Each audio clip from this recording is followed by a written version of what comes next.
Now, the Bible speaks about a specific time in history called the last days. Last days concerning what? Why should we be concerned about such last days? Well, what are the last days? They are the days directly preceding the return of Jesus Christ on earth. Now, Jesus Christ himself gave us several specific signs that would alert us that his return was near.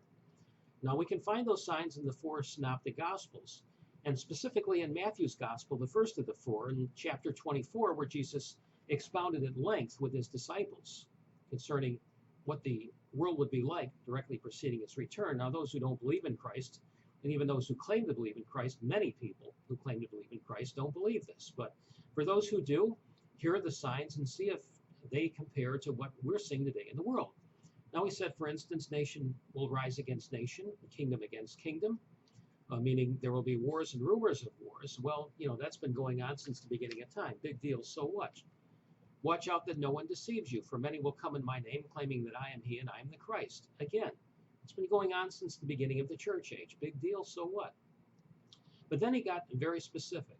He said that there will be an increase in famines and earthquakes in the last days. Now, we have seen that over the last 200 years, specifically since about the beginning of the 20th century, where earthquakes, according to the United States Geological Survey, have recorded about a 400+% increase in earthquakes across the world. So that's significant. We're seeing the fulfillment of that prophecy. But here's some more signs. Now, Christ said, then you will be handed over to be persecuted and put to death, and you will be hated by all nations because of me. We're seeing rampant persecution across the world of Christians. Now, keep in mind that other than when he was a young child, Christ never left Israel.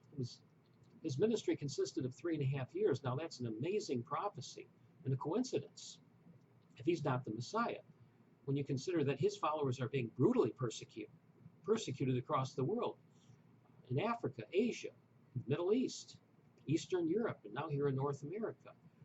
That's a real coincidence that Jesus Christ wasn't who he said he was. Well, that proves that he is.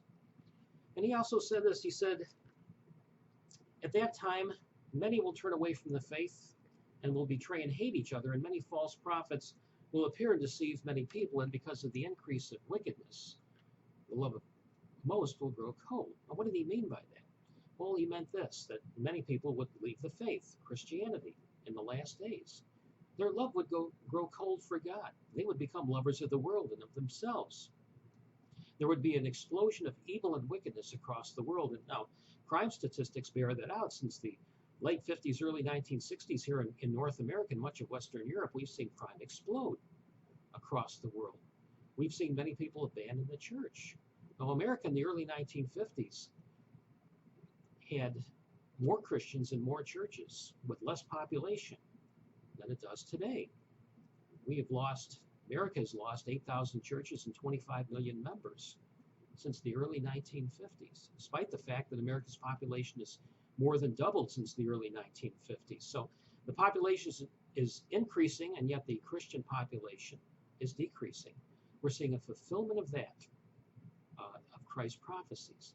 Again, what is so important to understand about the last days?